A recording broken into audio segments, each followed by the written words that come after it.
कल्पना कीजिए, आधी रात का सन्नाटा।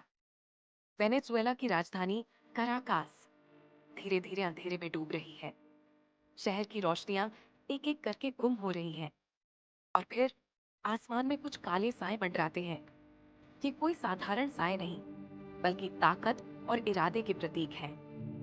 ये कोई हॉलीवुड की थ्रिलर फिल्म नहीं है, बल्कि एक काल्पनिक सैन्य ऑपरेशन का भयावह सच है।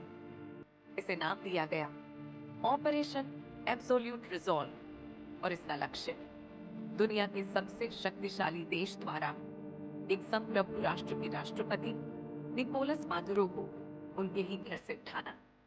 आज के इस वीडियो में हम इस काल्पनिक लेकिन रोंगटे खड़े कर देने वाली घटना की गहराई में जाएंगे। हम देखेंगे कि कैसे यह ऑपरेशन अंजाम दिया गया, इसके पीछे की असली वजह क्या थी और कैसे इसने अंतरराष्ट्रीय कानूनों और वैश्विक व्यवस्था के सवालों के कटघरे में खड़ा कर दिया। तो तैयार हो जाइए एक ऐसी कहानी के लिए जो आपको सोचने में मजबूर कर देगी। जब शहर में अराजकता और भ्रम का माहौल था, तभी अमेरिकी डेल्टा फोर्स के कमांडोज ने चुपचाप राष्ट्रपति मादुरो के आवास पर धावा बोल दिया। ये एक बिजली की गति वाला हमला था, जिसमें कोई गलती की गुंजाइश नहीं थी। इसी बीच वेनेजुएला के एयर डिफेंस सिस्टम को भी निष्क्रिय करना जरूरी था। अमेरिकी वायुसेना के विमानों ने सटीक हवाई हमलों, एयर स्ट्राइक्स के जरिए उनकी एयर डिफेंस क्षमताओं को पूरी तरह से तबाह कर दिया और फिर कुछ ही मिनटों के भीतर निकोलस मादुरो को पकड़ लिया गया। उन्हें तुरंत एक अमेरिकी सैन्य बेस, यूएस मिलिट्री बेस पर ले जाया गया। ऑपरेशन इतनी तेजी और सटीकता से हुआ कि वेनेजुएला की सेना को जवाबी कार्रवाई का मौका ही नहीं मिला। पूरा ऑपरेशन एक पूर्व नियोजित और सफल सर्जिकल स्ट्राइक की तरह था। अब सबसे महत्वपूर्ण सवाल उठता है, आखिर क्यों? इस तरह के खतरनाक ऑपरेशन को अंजाम देने के पीछे असली वजह क्या थी? आधिकारिक तौर पर राष्ट्रपति ट्रंप और उनके समर्थकों ने दावा किया कि यह वेनेजुएला में लोकतंत्र की बहाली और मानवाधिकारों की रक्षा के लिए किया गया था।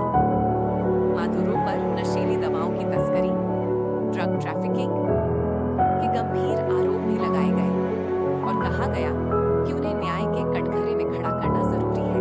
लेकिन क्या यह सच था? वीडियो में दिए गए विश्लेषण के अनुसार वेनेजुएला दुनिया का मुख्य ड्रग प्रोड्यूसर देश नहीं है। अमेरिका में फैल रहा फेंटानिल संकट भी वेनेजुएला से नहीं आता। तो फिर इस बड़े सैन्य कदम के पीछे की असली प्रेरणा क्या थी? जवाब है तेल। साल 2000 में वेनेजुएला ने अपनी तेल इंडस्ट्री का राष्ट्रीयकरण कर दिया था। इसका मतलब था कि विदेशी, खासकर अमेरिकी तेल कंपनियों के लिए वहां काम करने के रास्ते बंद हो गए। इस कदम ने वेनेजुएला को अपने तेल संसाधनों पर पूरा नियंत्रण दे दिया, लेकिन इसने अमेरिका जैसे देशों के साथ तनाव बढ़ा दिया। ऑपरेशन के तुरंत बाद राष्ट्रपति ट्रंप के बयानों ने इस संदेह को और पुख्ता कर दिया। उन्होंने कहा कि वेनेजुएला अमेरिका से तेल चुरा रहा है और अमेरिकी तेल कंपनियां अब वहां निवेश करेंगी। ये बयान साफ इशारा करते हैं कि यह ऑपरेशन सिर्फ लोकतंत्र बहाली से कहीं ज्यादा संसाधनों पर राजनीतिक नियंत्रण स्थापित करने की एक कोशिश हो सकती थी। इस कहानी में एक और गहरा राजनीतिक मोड़ है।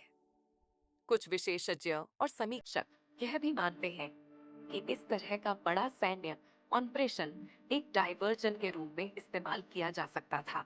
उस समय अमेरिका में एप्स्टीन फाइल्स को लेकर चर्चा चलती थी। इन फाइलों में कई हाई प्रोफाइल हस्तियों, जिनमें संभावित रूप से तत्कालीन राष्ट्रपति भी शामिल थे, पर गंभीर आरोप लगाए गए थे। क्या यह संभव है कि जनता का ध्यान इन संवेदनशील फाइलों से हटाने और एक बड़ी राष्ट्रीय संकट की ओर मोड़ने के लिए इस काल्पनिक वेनेजुएला ऑपरेशन को अंजाम दिया गया हो? ये एक ऐसी थ्योरी है जो अंतरराष्ट्रीय संबंधों की जटिलताओं और सत्ता के खेल को दर्शाती है। इस काल्पनिक ऑपरेशन ने निश्चित रूप से पूरी दुनिया में हलचल मचा दी होगी। अंतरराष्ट्रीय समुदाय की प्रतिक्रिया तीव्र और एक तरफा होती। Brazil, Chile, Colombia, Mexico, Spain और उरुग्वे जैसे कई देशों ने एक संयुक्त बयान जारी कर इस ऑपरेशन की कड़ी निंदा की होती। उन्होंने इसे नियम आधारित अंतरराष्ट्रीय व्यवस्था, रूल्स बेस्ड इंटरनेशनल ऑर्डर के लिए एक खतरनाक मिसाल बताया होता। संयुक्त राष्ट्र के महासचिव ने इसे सीधे तौर पर यूएन चार्टर का खुला उल्लंघन करार दिया होता। कानूनी तौर पर देखें तो यह ऑपरेशन अमेरिका और अंतरराष्ट्रीय दोनों कानूनों का सीधा उल्लंघन था। एक, अमेरिकी संविधान, युद्ध की घोषणा और सैन्य बल के प्रयोग के लिए कांग्रेस की अनुमति आवश्यक होती है। इस ऑपरेशन में इसे पूरी तरह से दरकिनार किया गया। दो, यूएन चार्टर, आर्टिकल 2 सेक्शन 4। ये किसी भी सदस्य देश को दूसरे देश की क्षेत्रीय अखंडता या राजनीतिक स्वतंत्रता के खिलाफ बल प्रयोग करने से स्पष्ट रूप से रोकता है।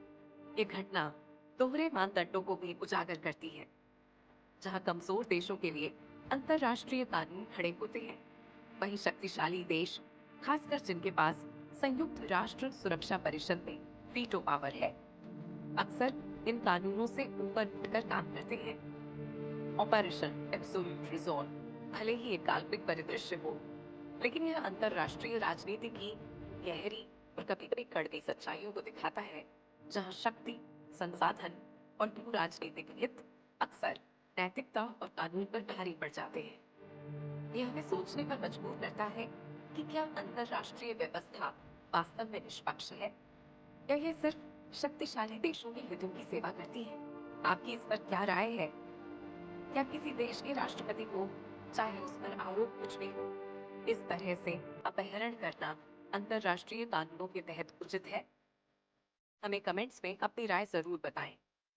अगर आपको यह वीडियो पसंद